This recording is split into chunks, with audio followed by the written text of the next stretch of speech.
Good afternoon, everyone. Good afternoon. Thank you for being here. Thank you for being here. Just wanted to open up. My name is Carlos Ocampo. I am one of the members of the Monterey Palestine Solidarity Collective. Thank you. You know, today we're here for a variety of different reasons. One being most pressing, but I think the one that is overall that I think we can all agree with, and our foundation is standing in solidarity with the people of Palestine as they endure an ongoing genocide, famine, and not just in genocide and famine, but also the occupation of their land. So that's their foundation. Just to give a little bit of context, this has been organized by some of our members from the Monterey Palestine Solidarity Collective. The Monterey Palestine Solidarity Collective, for those who aren't aware, has been organizing since October 2023 and this is almost 2 years, a sad and infuriating 2 years. And we've been working to put an end to the U.S. complicity and support that U.S. provides to the occupation of Palestinian land. Now, while we have organized in Monterey Palestine Solidarity Collective protests, film screenings, BDS campaigns, political education projects, today we gather for a very specific purpose. And that purpose is to hold our elected Congressman Jimmy Panetta, also commonly known as Genocide Jimmy, accountable for his ongoing complicity in the genocide of the Palestinian people, and to call him into action, and to provide him an arm into his humanity, into his own morality. Because we understand that today it is the morally and politically just thing to do to act in favor, in support of Palestinian liberation.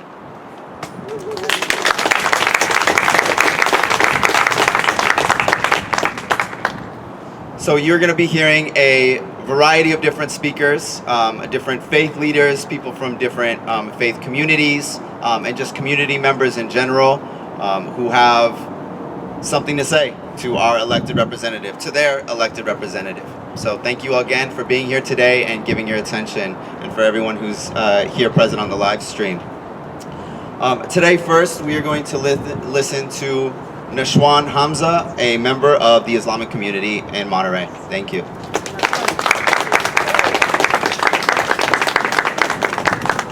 Hello, everyone. Thank you for the introduction. I appreciate it. I appreciate the invitation to come here, and I appreciate all of you for standing in solidarity for this purpose. We are witnessing a unique time in human history, a unique time in our country's history, where I never thought we would stoop down to this level, but here we are, and we are resisting. We are going to be resisting. I want you all to be able to listen to everyone's words as they're speaking today, but at the same time, I want you to have your eyes focus on all of these photos that we put around, because they put into context what we are talking about today. They are the reality of what we are talking about today. A little about me. I've been following the occupation myself for now over 40 years. And I have to tell you, from the onset, I was perplexed. I was perplexed as to why this conflict was so confusing to so many people. It seemed like a child could figure out easily the difference between oppressor and oppressed, between aggression and resistance to aggression, between human rights and occupation. And it took me several years to recognize that the truth was being purposely obscured by the greatest propaganda machine in human history. Over the years, I spent a lot of time clipping articles, quoting scholars, in the hopes that I might be able to show others in an attempt to separate truth from lies. I chronicled rebuttals to Israeli lies about failed so-called peace negotiations, their murderous rampages, and the denial of basic human rights, all in an attempt to show the difference between cause and effect of occupation. I have now thrown out the volumes of paperwork that I've had. I don't need them anymore, because today we no longer need any further evidence of the realities of the Zionist project. We don't need to rebut the lies and narratives that they have peddled to the world for over 75 years. Because in the last 2 years alone, they have laid bare their genocidal goals through their vile words coming from their own mouths, along with the slaughter and starvation committed by their own hands. From the words of the Zionist forefathers originally, who said, "The Jewish colonial project cannot be achieved without force, because no people give up their land without fighting for it," all the way to today's quote from their Minister of Finance, who says, "We are erasing the Palestinian state, first in practice, then officially, and the world is letting us do it." So the world has now witnessed the truth behind the Zionist lies, where every accusation is an admission, where every Zionist talking point is an attempt to pacify the world into accepting the Jewish nation as the victim. The people of the world have taken to the streets in ways that we have not seen and back until the time where we invaded Iraq illegally. And we all remember those times when people were in the streets all over the world in every major city. And the world is yet again rising up to be on the right side of history and on the right side of human decency. Understand this. It is the youth who have set the tone for this event and for every event across the world. And let me reflect their tone by saying that they have woken up to these truths and they're angry. They're angry at the crimes committed in their names and with their tax dollars. They are angry for the many illegal wars that were sold to us as fighting for America, but in reality, they were fought for Israel. They are angry at the billions of dollars given to Israel while their own citizens suffer at home. They are angry at a foreign government that has bought off our congressmen. They are angry at allowing dual citizen politicians and corporate heads putting Israel first over America first. Our Jewish youth are probably the angriest of all. Why? Because they are angry at the false narratives that they have been indoctrinated with since childhood. And I sympathize with them, and I stand with them. When students were being shunned, doxxed, and brutalized by their own universities and police departments, it allowed them to begin to peel back the layers of what I call the Zionist onion of lies. They discovered how we as a nation have been and continue to be controlled by a foreign state. The youth's eyes have been opened and they will never be blinded again. Together, we have all awakened to understand that the Palestinian struggle is the spearhead to all of our other struggles. So why are we here? Why are all these people from varying faiths here today? They're here because they recognize that aside from the economic burden that funding a genocide has cost us, that aside from the social divisions between colleagues, friends, and family members that this has caused us, there is a moral reckoning that is also occurring. The Slovenian president recently made a public address in which she reflected not only her country's political stance, but also a moral one. Her words resonate with all of us regardless of whatever our faith is. She says, "Our handling of Gaza reflects our understanding of humanity. It is through our dealings with Gaza that we reveal who we are. If you cannot confront the realities of Gaza, what does it say about you? If you cannot address Gaza, what legitimacy do we have to confront gross violations of human rights anywhere? Values and norms are values and norms everywhere for everyone and also for Gaza. And so it is that how our elected officials view Gaza is how they view the values of their own religion and how they view the values of national and international laws. They will either defend them or they will dismiss them. And it is up to us, the people, to then determine whether we wish to keep them in positions of power or to remove them. All of us, when we are marginalized, we question humanity's moral compass. They ask the world, will you do the right thing? Will you stand with us? Understand that if you are Native American and you're fighting environmental justice, or an African American fighting for economic justice, or an Asian American fighting for social justice, or even a white American, in all our shades of religious, economic, and educational statuses, all of us, when we are fighting injustice, are holding up that same moral compass. We are asking our leaders and our fellow citizens, do your words and action respect our shared morality? Today, the world is asking and saying that Gaza is the moral compass of our time today. What they mean is this: when we witness the greatest crimes against humanity being committed against a helpless people, how do we react? And what does it tell us about who we are and if we truly believe in that moral compass we profess to follow? For those of you who are monotheists, and as such, you are the ones who believe in a day in which we will all be judged by our words and our actions, understand, Gaza is your trial run for that day. As a man living in paradise amongst all of you, I don't have first-hand experience to share with you with regards to the living horrors, the resilience and the bravery of what Palestine is and what they endure. So I'll share with you a story that Dr. Mohammed Mustafa shares. He is a Palestinian doctor who works in what's left of a bombed out hospital in Gaza. He spoke of the horrors he witnessed, seeing mothers and fathers coming in, holding the shredded bodies of their dead or dying children, pleading for help, or pregnant mothers coming in needing a cesarean, only to have their bellies cut open without anesthesia to try and save both their lives. He spoke of a young girl who was no more than 8 or 9, coming in holding her injured 2-year-old baby brother. Her whole family was murdered, yet she survived and managed to pull out her baby brother from under the rubble with her own hands. She walked barefoot several kilometers under drone fire while trying to kill them to try to save her baby brother.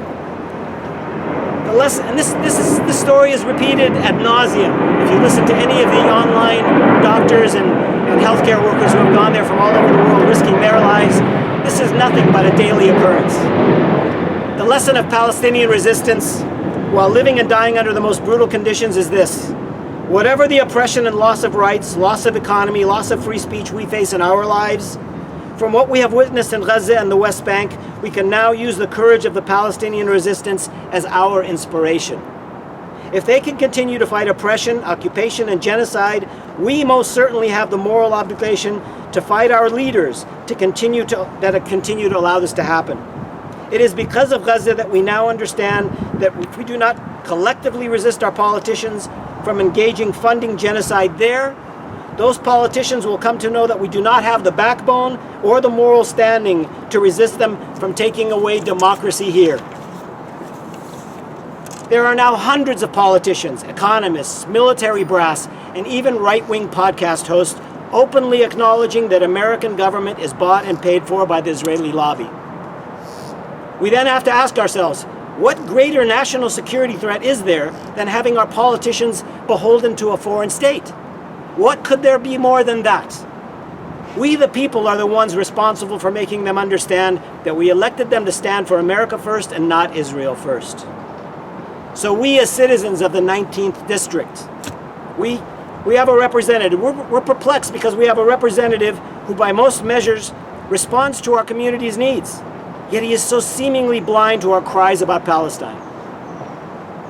What are we to make of a man who takes decisive action on agriculture, tourism, healthcare, and a host of other issues, yet not only ignores genocide, but has taken measures and positions to accelerate it? What are we to make of a man that is a member of the Catholic Church, yet does not take strong measures to stop his country from committing what his religion considers to be the gravest of sins? Remember, this is a genocide that would not be occurring without the U.S. blessing and U.S. funding. So it is our genocide. It is our genocide. What we have to ask ourselves is, are we okay with our elected officials working to put food on our table and money in our pockets, while also accepting to starve and bomb families abroad? This is not hyperbole, this is reality. When he voted to remove the United Nations aid agency from delivering food to 2.5 million people, that began the starvation.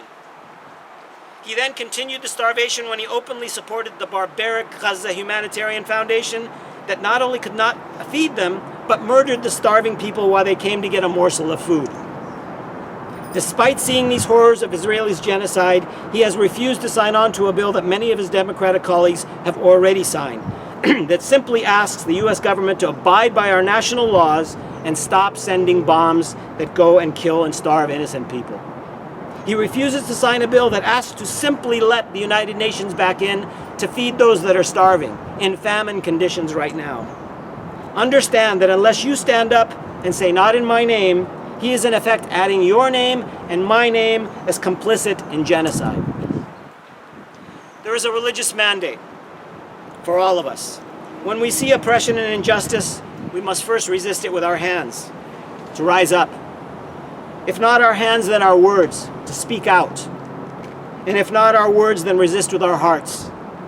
But all of us living here in paradise have no excuse for not using both hands and our full-throated voices to resist those that stand in the way of injustice that we are feeling in our hearts. Thank you very much.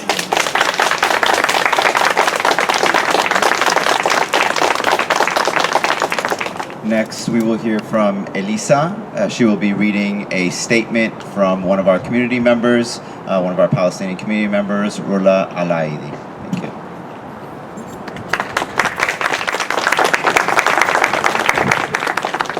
So I wanted to start with Rola's lawyer's statement, and then when I'm finished with her statement, I will talk about Rola's statement as well. I speak today not just as Dr. Rola Alaidi's attorney, but as her friend and as a witness to Israel's ongoing efforts to exterminate Dr. Alaidi's family in Gaza. In March 2024, we filed 20 humanitarian parole applications for Dr. Alaidi's brothers, spouses, and their children. Let me be very clear here of what the intentions of the American Humanitarian Parole Program is. HP is not a pathway to permanent residency. It is not a replacement for visas. It is a temporary guest pass to America, a lifeline for families like Dr. Alaidi's who are daily facing death. America has a long history of using parole to help these in the worst imaginable humanitarian crisis. In February 2022, when Russia invaded Ukraine, the United States immediately welcomed 650,000 Ukrainians fleeing Russia's invasion through 1-year humanitarian parole. Similarly, our government has used parole to protect our Afghan allies and those fleeing violence in Cuba, Haiti, and Venezuela. So when Israel began its military assault in Gaza, and Palestinian Americans like Dr. Alaidi watched in horror as our tax dollars and weapons began slaughtering and eradicating their family lines, we rushed to file parole applications for family members of Palestinian Americans, including Rola's family. Each parole application cost us $450. Each application said in bold letters, "Urgent," requesting hasty processing. And then we waited. Over a year passed. Presidents changed. We begged at the doors of our elected leaders, including Representative Panetta, whose office was on notice of how urgently we needed intervention to push these applications through, to push for a positive decision. In the meantime, hundreds of thousands in Gaza continued to be killed and starved to death. In March of this year, Rola, along with many other Palestinian Americans, began receiving blanket rejection letters for their parole application. No explanation was given except that the U.S. government didn't deem the situation in Gaza urgent enough. The U.S. has blood on their hands. We are complicit in this genocide in every imaginable way. And one of those ways in which we failed Rola's family. Last week, Israel murdered Rola's sister-in-law, Reina. In true cowardly fashion, the IOF shot this unarmed young mother in the back with a missile. She bled out alone for hours. She did not have to die.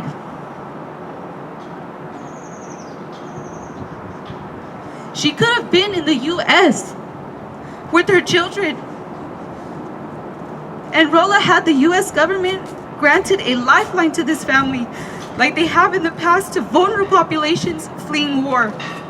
This is our legacy now, the ultimate unforgivable sin that we are all now unwilling parties to. The day Rola's sister-in-law was killed, we both wept. We then wiped our tears, told ourselves we'd take a day and then we'd have to get back to work. Rola still has family in Gaza. We have to do what we can to save them. We will be submitting Dr. Lady's family's applications. We also continue our demand for the U.S. government to end its wholesale support of Israel's genocide in Gaza. Everyone listening to this, I remind you and I urge you to not look away. Whether Dr. Lady's family should live is not a complicated matter, a foreign policy question. It is an easy moral one.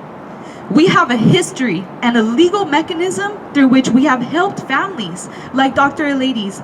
And again, I remind you that the United States has done the right thing in the past by creating a swift, dignified pathway for Ukrainians, Venezuelans, Haitians, Cubans, and Nicaraguans.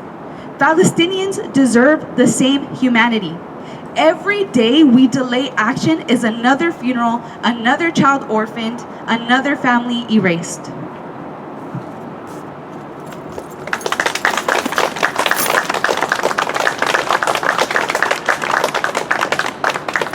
This is Rola's statement.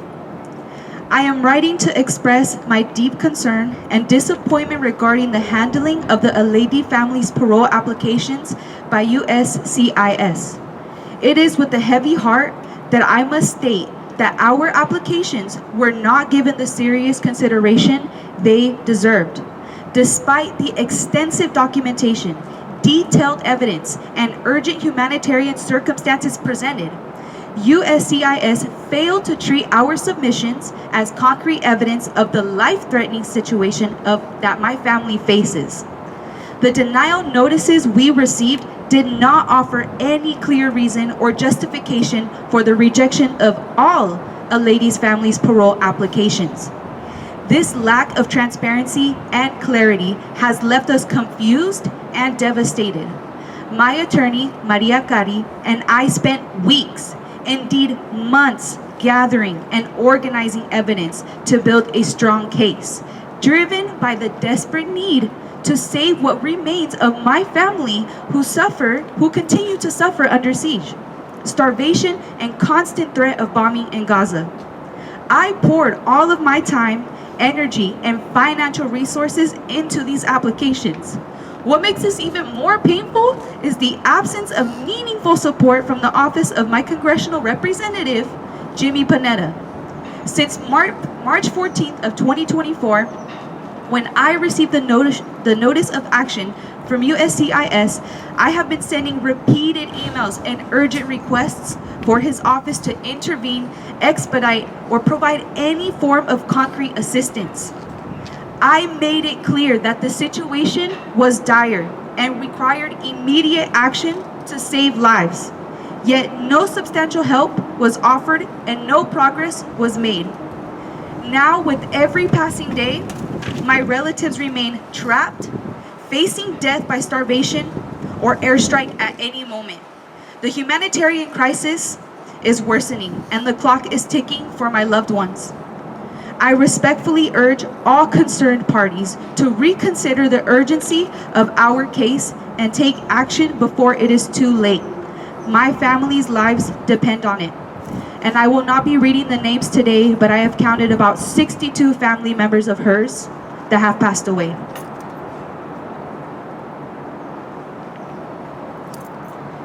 And also, I will be reading 2 family members of hers that were killed in August 2025, Saeed Aledi and her sister-in-law, Rania Aledi.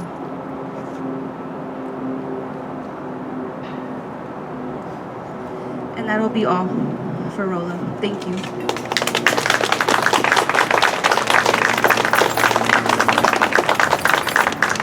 Thank you, Elisa, and I forgot to introduce Elisa as a member of the Monterey Palestine Solidarity Collective. Next, we will have TJ, another member of the Monterey Palestine Solidarity Collective, come join us. Thank you.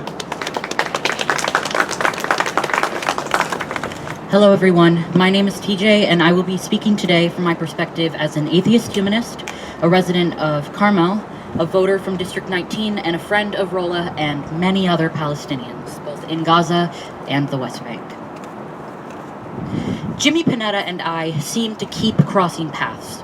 Our first intersection was attending the same school as his children, meaning his name was always buzzing around Carmel High School. Different events to volunteer for him came around. Family members and close friends would meet him at the county fair. I heard stories about his father after the first time I noticed his name was written on a street sign in Carmel Valley. Who was this man who was enough of a local celebrity to have an entire street named after him? And now I stand here because our paths have intersected once again, but this time it is not because of the excited chatter around a high school or a conversation with a parent about his, but because this man holds the future of one of my dearest friends in his hands. Rolla Alaidi has been fighting to secure the safety of her family since October of 2023. She has lost over 100 family members, and only 2 weeks ago, she lost one more. Her name was Rania. It meant to gaze at, a striking appearance. I could go on and on about what an incredible person Rolla is, but I feel the need to emphasize that it shouldn't matter to you what kind of a person she is. She is a human, we are all humans, and she and her family have been placed under the kind of conditions that if you even read about them in a book would keep you awake at night. Bombing after bombing, fire, bullets, starvation beyond imagination, blood and loss and death everywhere. I've become friends with her nephew Salem, who is an incredible photographer and writer, and when the invasion of Gaza began, he was 16 years old. He is now 18, the remaining precious years of his childhood swept away by this unending bloodbath. His sister, Amna, has graduated from university, continuing her studies in the midst of a brutal erasure of her home. She is 20 years old, the same age as me, as well as one of Jimmy Panetta's daughters. Panetta has the power to make a difference in whether or not the Alaidi family lives or dies. All it would take is the swift motion of a pen across a paper, and instantly she has the support of a member of Congress, something she can lean on in her battle against the government's purposeful disregard for the humanitarian urgency unfolding in Gaza. But Panetta has chosen to delay, to look the other way, to vote against the end of the slaughter, to use his position of power to accept nearly $500,000 from the representatives of a genocidal regime. He has sold his soul and the lives of 2.2 million people for $500,000, not even enough money to buy a house in the very neighborhood he lives in. My hope for today is that if Jimmy Panetta can see that Rolla and her family are not alone, that there are many of us from all across District 19, including his own community, he will finally listen. This is a demand from his constituents, that he helps the people of Gaza and the Alaidi family finally have a moment of peace. Thank you.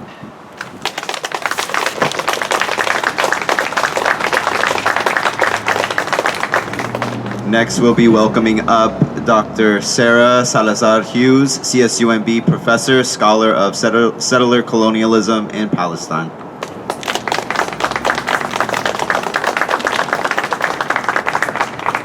Thanks, y'all, for having me. Salam alaikum. In my brief remarks today, I want to challenge two ideas. First, the absurd assertion that what we're witnessing in Gaza is a war between Israel and Hamas, and not a genocide. And second, that this is a conflict with no solution. Israeli officials and the US government want us to understand the genocide in Gaza as a war between two equal adversaries. A war started by Hamas on October 7th, 2023. Calling this a war implies that the violence started on October 7th, which is absurd. Calling this a war implies that before October 7th, there was peace. But Palestinians haven't had peace for nearly 100 years. Living under colonialism, under occupation, means living everyday war. There is no peace, only ongoing displacement, disruption, arrest, and death. My area of expertise is Israeli settlers. I've worked with a lot of Palestinians, but I don't study Palestine. I study Israelis. I try to understand them in order to find the cracks that we might exploit. Leanne Simpson tells us that societies built on conquest cannot be sustained, and Zionism is cracking. Israelis didn't have peace either before October 7th, though maybe they think they're experiencing it as a disruption of theirs. Colonial violence always rebounds onto the colonizers. Israelis know distraction, avoidance, disavowal, denial, all the ways that they pretend like their lives are not built on death and destruction. And a lot of work goes into pretending that there is peace for anyone in Palestine and Israel. But really, like all settlers, Israelis feel a constant, deep anxiety. They feel unsettled. They are usurpers. They are illegitimate, privileged persons who are constantly trying to convince themselves and the rest of us that they are legitimate. All Palestinians have been living through Israeli settler colonization. In Gaza and the West Bank in 1948, Israel, in refugee camps, and in the diaspora. All Palestinians share an experience of displacement, dispossession, and erasure.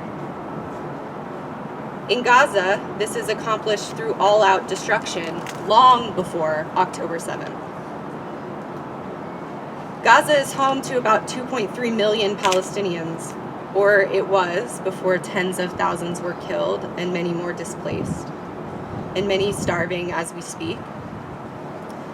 And Israeli officials are clear that they intend to render Gaza unlivable. They are very open about their genocidal intent. A majority of Palestinians in Gaza are refugees or descendants of refugees from 1948.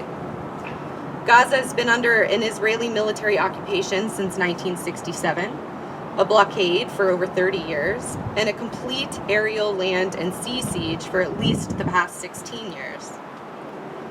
That means that since half of Gaza's 2.3 million people are under 16 years of age, they've lived their entire lives in conditions of war. They have never known peace. They have never known safety. They have never known freedom. Since 2005, there have been at least 5 so-called Gaza wars, which Israeli leaders euphemistically refer to as mowing the lawn, periodically mowing down Palestinian resistance to the ongoing occupation and settler colonization of Palestine. They mow the lawn whether Hamas takes violent action or whether Palestinians protest peacefully. There is no way that Palestinians have fought for their liberation that has not been met with death. There is nothing that they haven't tried. This is the context in which we have to understand the attack on October 7th, and this is the context in which the current genocide should be seen, as a continuation and amplification of an enduring Zionist project of cleansing Palestine of Palestinians. But even in the face of ongoing Israeli settler colonialism, I am also going to assert that this is not an unsolvable situation. Acting like it's too complicated and there's nothing that can be done about it is just another way to do nothing about it. We do not have to accept this reality. Decolonization is possible. It's not just possible, it's essential for both the liberation of Palestinians and for the liberation of Israeli Jews. There is no military solution. Israel cannot wipe out armed resistance to occupation through force. There is no world in which the Israeli colonization of Palestine continues, but no violence rebounds onto Israelis. There is no two-state solution. Insisting on a two-state solution is also a delay tactic. In my mind, and in the mind of my Palestinian friends in the West Bank, the only way forward is one binational state where both Palestinians and Israelis are full and equal citizens, equally free. Decolonizing settler colonialism means dismantling settler white supremacy and replacing it with a completely different regime, something that the Israeli state would rather not do. The assertion that Palestinian liberation inherently means Jewish Israeli extermination is an assertion that's grounded in a settler colonial mindset. Settlers believe in a winner-take-all, zero-sum game. Colonialism asserts that for one people to be free, another must be unfree. They believe that freedom is a scarce resource and not everyone can have it. It's framed this way to prevent us from imagining beyond what is, to prevent us from dreaming our way out. But if we're really paying attention, we know that none of us are free until we are all free. Free Palestine.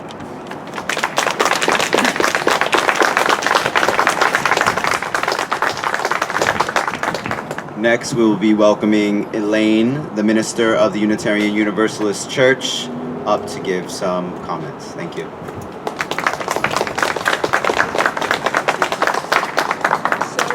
I'm Reverend Elaine Gehrman, co-minister of the Unitarian Universalist Church of the Monterey Peninsula.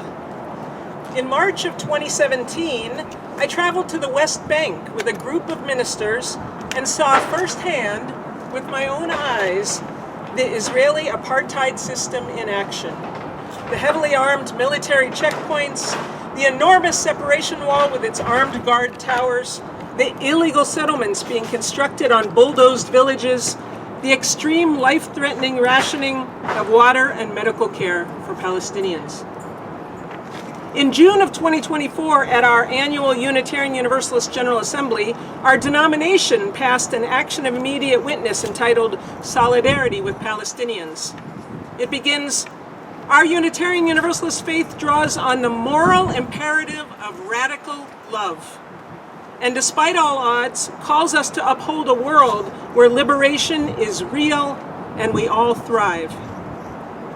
Our faith community has long recognized the horrors of violent anti-Semitism against generations of Jewish people, and we reaffirm our commitment to their safety.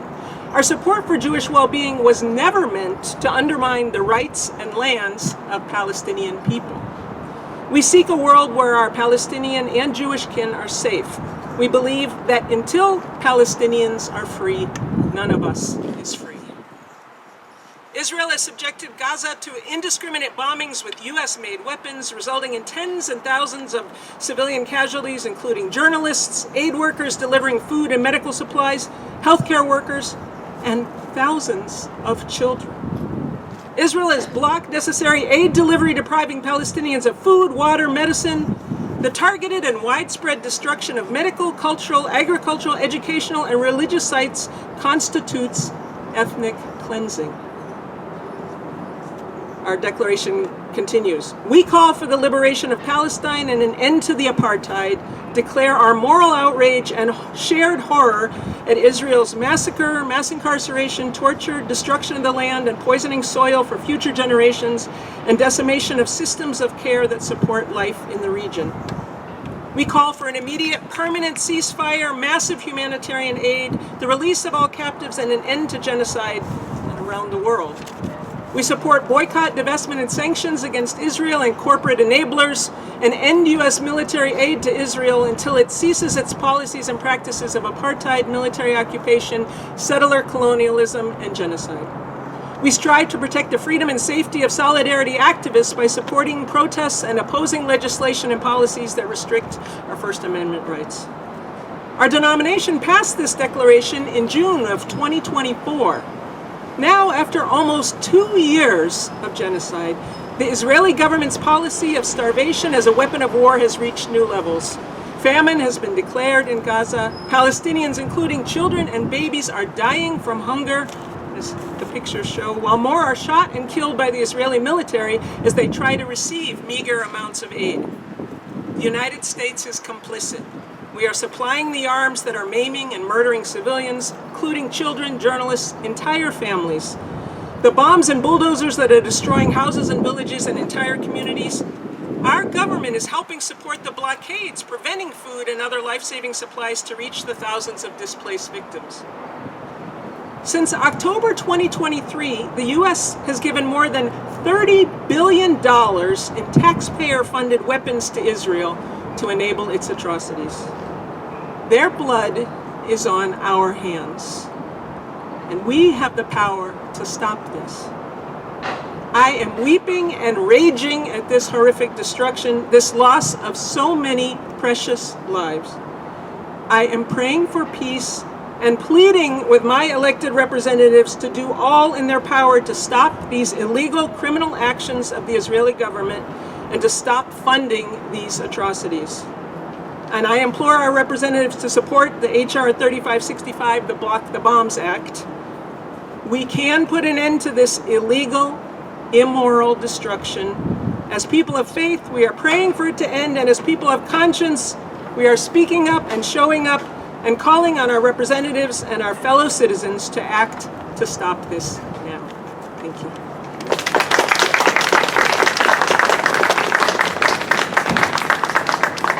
Next, we welcome up Carl, who is a chapter member of Jewish Voice for Peace in the South Bay chapter.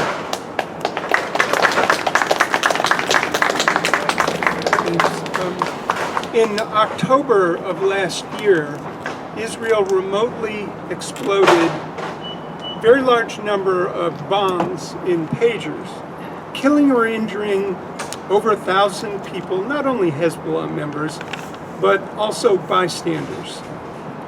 The former congressman from this area and former head of the CIA, Leon Panetta, immediately labeled this an act of terrorism by Israel. His son, Jimmy Panetta, who owes his position to his father's name recognition, had nothing to say. Shortly after, Netanyahu ghoulishly gifted a golden pager to Donald Trump in the White House. Again, no response from Jimmy Panetta. So what has Jimmy Panetta been willing to say about Palestine and Israel?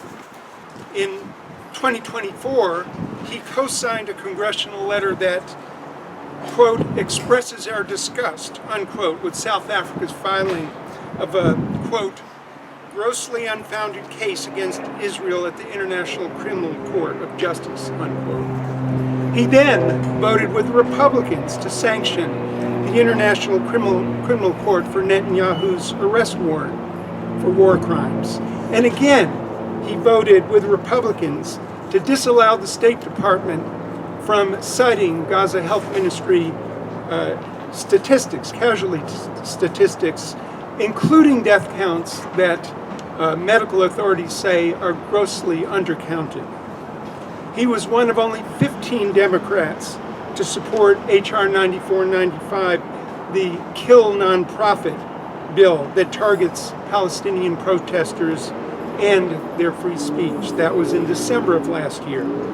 He protested with 25 Democrats when Biden suspended a shipment of 2,000-pound bombs in May of last year.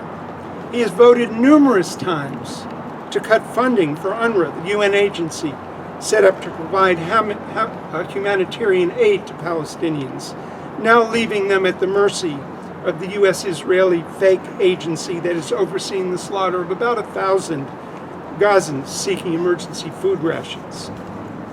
But what should or could our congressman be supporting now? Well, H.R. 3565, that would block transfer of the worst offensive weapons to Israel. H.R. 2411, that would restore U.S. funding to UNRWA. That's the United Nations Relief and Works Agency for Humanitarian Aid to Palestinians. H.R. 3045, that would sanction West Bank settlers responsible for violence directed against Palestinians. All three of these are supported by our area Congressman Ro Khanna and several other congresspeople, but not by Panetta. Why won't Panetta support these bills? Well, in each of his 5 elections to Congress, his largest funders have been consistent donations of approximately $250,000 by AIPAC, pro-Israel AIPAC, the American Israel Public Affairs Committee, and an approximately equal amount from the arms industry. They bought Panetta and they own him. We need a genuinely anti-militarist congressperson, one who actively opposes the Israeli genocide that is occurring in the sight of the world every day.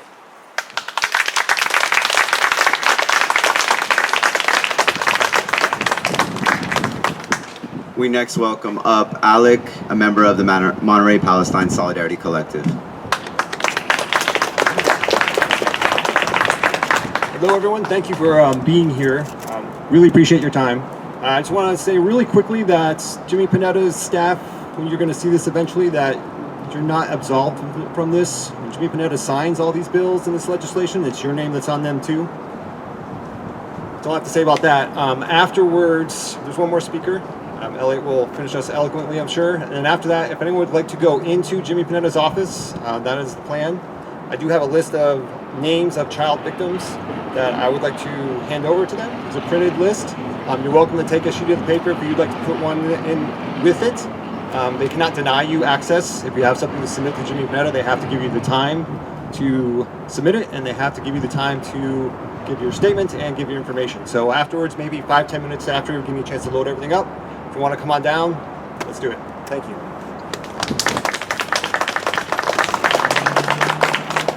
And our last speaker of the day will be Elliot, retired Director of Social Services for Monterey County.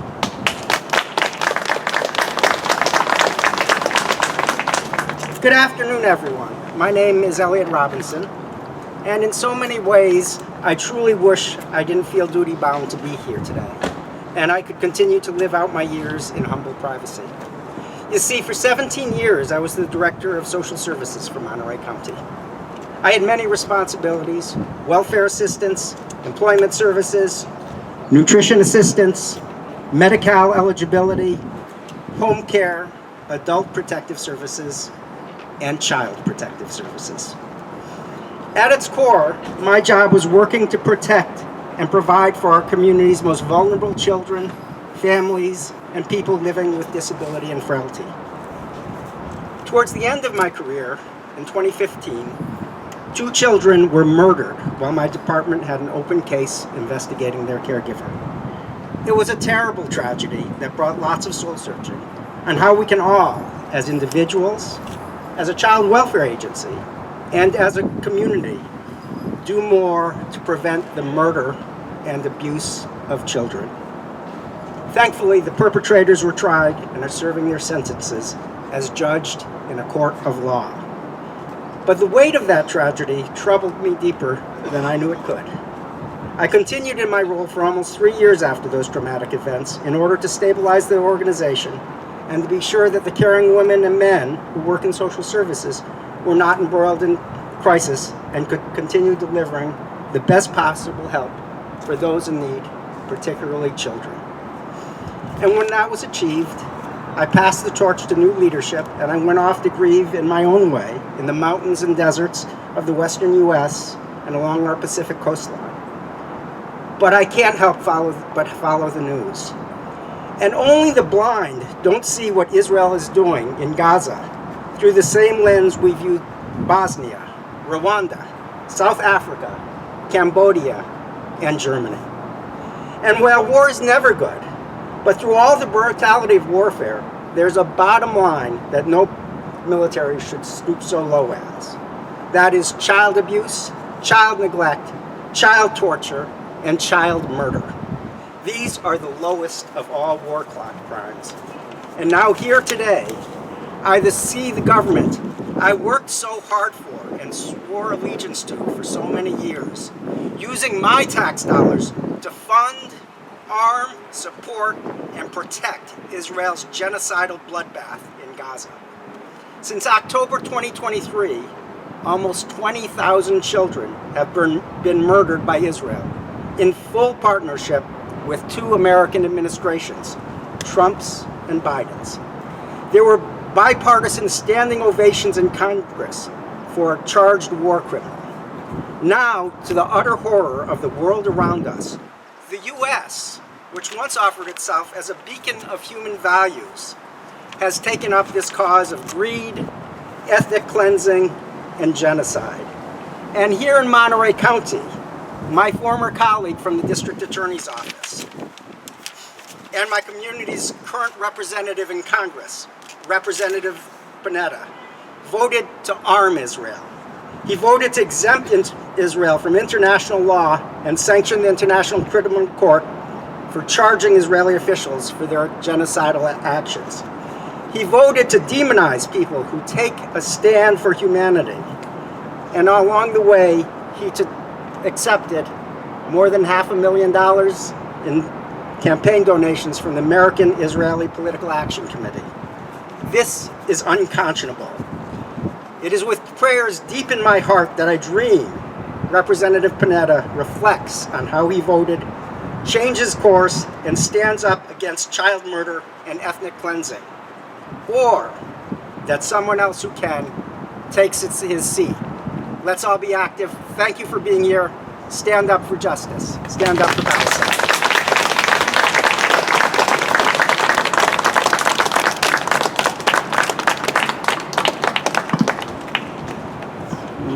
Again, thank you all for being here. We appreciate you all coming out. We all know you have a lot to do. We all have a lot to do, a lot of work to do. Today we bore witness to pain. We bore witness to our community heartbroken. And we bore witness to something that I think is, and I think a lot of us think is quite useful, which is rage and anger. I hope that we can see ourselves as people who can create social change beyond this event, beyond the next event, and beyond the event afterwards. With that, we invite you to continue to organize, either in your own communities, in your own workplaces, in your own unions, or with Monterey Palestine Solidarity Collective. We are here every Sunday. We've been holding down every Sunday, 6 October 2023 at Windows on the Bay in Monterey. And I know I see some familiar faces here, but that is not all that we do. That is one piece of our political action. But please, we invite you to come join us. And if you decide not to come join us, then we invite you to look up and research about BDS campaigns. We invite you to put continued pressure on Panetta. We invite you to continue looking at anti-colonial struggles and decolonization. We invite you to meet with your other neighbors, with, again, your people in your workplace, to organize against something better than this, organize against a world that is better than the one that we have been given. Also, for those of you who are interested, you can follow us on Monterey Palestine Solidarity Collective, Monterey Palestine Solidarity, on Instagram. So please do so. And then, in addition, I would be remiss to not include some of the fundraising that our collective and some of our members are spearheading. We've heard from Rola Al-Aedi's family, and she has a constant current struggle to raise funds for her family. We heard from some of the devastating news that has come out as of right now, her family members being murdered under constant siege. So we please implore you to ask one of us, come up to one of us after the protest, and we'd be happy to give you some literature on how you can support monetarily. We also have one of our other community members, TJ, who also has another fundraiser for the Al-Aedi family. And please learn how you can give and how we can get involved. Let today not be the only day that we are involved, but we see this as a constant struggle. And if I may, we'll close out with a chant. Can we do this? Free, free Palestine. Free, free Palestine. Free, free, free Palestine. Free, free, free Palestine. Free, free Palestine. Free, free Palestine. Free, free, free Palestine. Free, free, free Palestine. Thank you all for being here.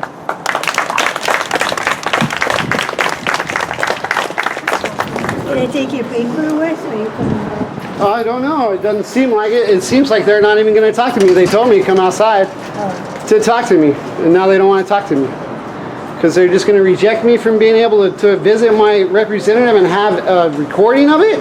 You guys are psycho. So what happened? You told me to come outside. Talk to me. What? Tell me the law. Tell me the law that I'm violating or what? Right over here. Come on. Tell me. Step right over here. I need a buddy. Somebody want to be my buddy, please? Come here, sir. Right there. Uh-huh. You can record that. Right. I'm not going in a courtroom. This is a courthouse. Yeah, and I'm not going in a courtroom. So what privacy am I violating? I'm only going in public areas. This is a public area. That is a courthouse. If he gives you that while he passes through and he goes down to Panetta's office, wouldn't that be okay? Sir, it is not. This is the courthouse. Okay, the entire courthouse. The entire courthouse. Okay. If once you are in Panetta's office, he allows you to record, that's up to him. Anytime.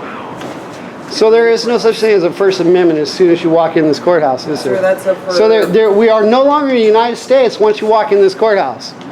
Because the Constitution means nothing. Our policy trumps the Constitution. That is some bullshit. This is all wrong. This is a total violation of the First Amendment. Completely. And for every judge to just back themselves up, because what do you got to hide anyway? Nothing, right? So then what's the problem? Why is it a problem? I'm going to see my representative. I'm not going into a courthouse to witness anybody's case without a prior media approval. And if you're going to stay here, that door is automatic. You're going to break the... Thank you. So what is my recourse? I'm not allowed to record anything inside this building? You can have that turned off right now. Uh-huh. Once you're in Representative Panetta's office, if he allows you to record while you're in there, that's up to him. Oh, that'd be great. All right, I'll turn it off and I'll go through the line. And I'll go downstairs and I'll turn it back on downstairs in Jimmy Panetta's office, inside the door. Once you cross that threshold. Okay, great. Turn it off, please.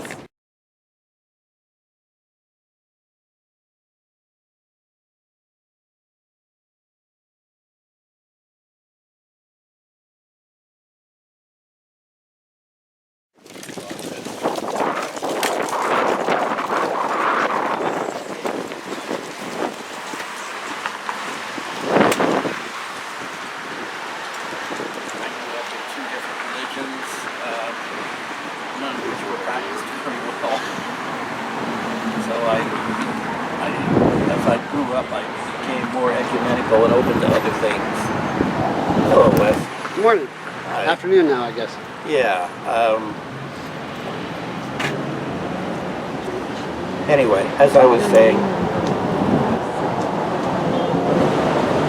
I think it is through a combined effort of different faiths that we are going to have the strength to actually increase the spiritual awareness of this country.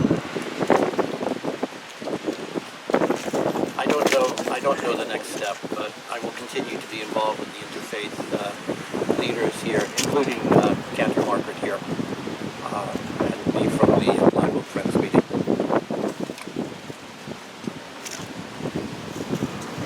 I just want to know how you wake people up. That's what I want to know. I don't know how you get people to come out of the, I don't know, hole they're in or whatever. I mean, I talked to this kid the other day, as a kid, right, about going to the protest, and he was a high school kid, and I said, well, what are you worried you're concerned about? And he says, I said, and he was a Chicano kid. I said, don't you, I said, friends, relatives? He said, not my problem. Not my problem. So that made my question right now is how do you get people to wake up, see something? I personally have needed to express my grief because it's just, it turns into anger. It turns into anger. Not just anger at the people doing it, but at the people who aren't awake. And that's anger won't wake them up. It'll push them further away. And I get very angry. I've been angry at some of you. I get angry. And it's not a way to reach out. And I'm shifting, trying to shift, to listening to what people's needs really are. What is it they're really concerned about? And to see if we can find a common essence, like something that we all agree on. We all agree that children shouldn't die. I hope we all agree on that. So, this gathering of grief, reading the names of the children who have been killed in Gaza and been killed in Israel, is our statement that this must stop. And I want to thank Jeff and Kathy and Ann and Margaret and Candy and Les for being here to make a statement. And I really believe that our Congresswoman Zoe Lofgren is going to step into saying we must stop these bombs to Israel. The bill is 3565, and it is expanding rapidly. It got 41 new Congress people in the last 2 weeks, and I want the next one to be ours.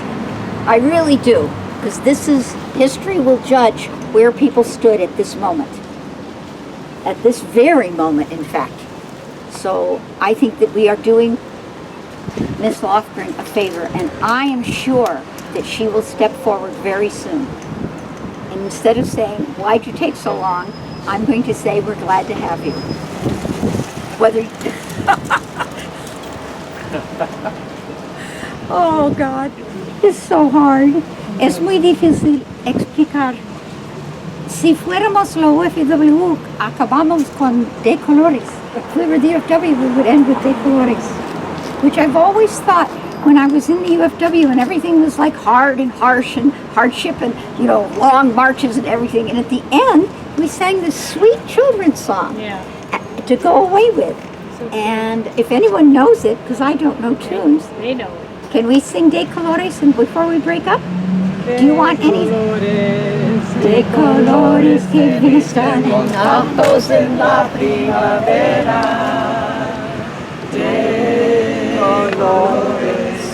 De colores y los pajarillos que vienen de fuera. De colores es el arco iris que vemos lucir. Y por eso los grandes amores de muchos colores me gustan a mí. Y por eso los grandes amores de muchos colores me gustan a mí.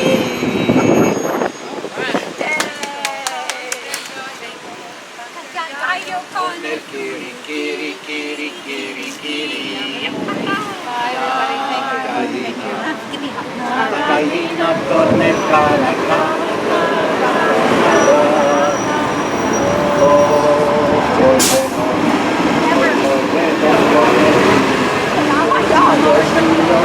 Ay, Candy. Los grandes amores de muchos colores me gustan a mí. Pam, para, pam, pam.